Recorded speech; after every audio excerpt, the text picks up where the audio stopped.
program of language is an open-ended one, and that we are dynamically caught up in it, that we are language. That's what distinguishes us from those who chirp and twitter and romp in the trees, that we are language, and that language is evolving, it's changing, and that in fact what we call culture is nothing more than a kind of shock wave trailing behind the forward edge of this language-making capacity, because you can't invent it before you can say it, you can't sell it before you can describe it, you can't do anything with it until it exists as a commandable set of syntactical connections. Can you imagine a more multi-purpose mutational, adaptational change that would serve you well than being able to think clearly? I mean, if a flatworm could think clearly, evolutionary horizons would open before it, or any other organism. It's like a super non-specific immune response. You can handle any problem. Give me a problem. I'm a thinker. I can handle it. You know, one of the things that I think happened in the 60s that supports my case, in the wake of LSD, you see a tremendous enriching of language, endlessly sneered at by those who don't talk that way. But, it introduced the notion of the vibe, the ego trip. These are worthwhile concepts. The bummer, the flashback.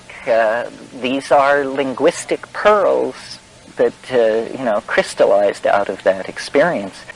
See, I believe that the psychedelics are working at the cultural level to promote language, but also it's not simply a linear enriching of language. There's also something going on biologically, that language is actually gaining in the vertical dimension in its beholdability.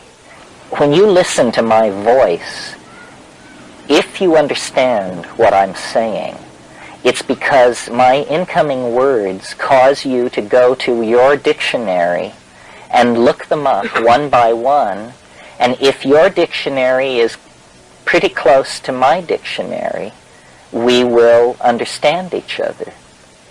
But the whole act of communication depends on this assumption that the dictionaries are the same. If they're not the same, then you will not understand me. If, on the other hand, I could make you see what I mean, this is not a culturally conditioned avenue of information transfer. You don't have to learn English to look at an English woman. It's easy. You just do it. It's at the biological level. And so this is, I think, in terms of consciousness expansion, you say, well, it's good as a general notion, but what direction is it moving? It's moving in the direction of literally a clarifying of language into something that can be beheld. And it's an arrow toward a greater domain of existential validity that each of us can move in. We need to communicate. We need to find out who we are, each of us individually, and then we need to tell each other. The whole dominator style of unstoned culture engineering is ego. That's what happens when you don't take psychedelic drugs as a culture. Ego flows in. That's what was happening on the plains of Africa. Every Saturday night, everybody was getting loaded, and boundaries were dissolving. The boundary of the assumption of the uniqueness of the individual. They were taking these things and they were having, group sex, basically. These were the two things. It's clear because of the quality of psilocybin that it actually, at mid-range doses, causes arousal. You see, at very low doses, it increases visual acuity. Therefore, your hunting improves. Therefore, you and your progeny are more successful. And then at slightly higher doses, everybody's horny, and there's a lot of activity in the group and partying.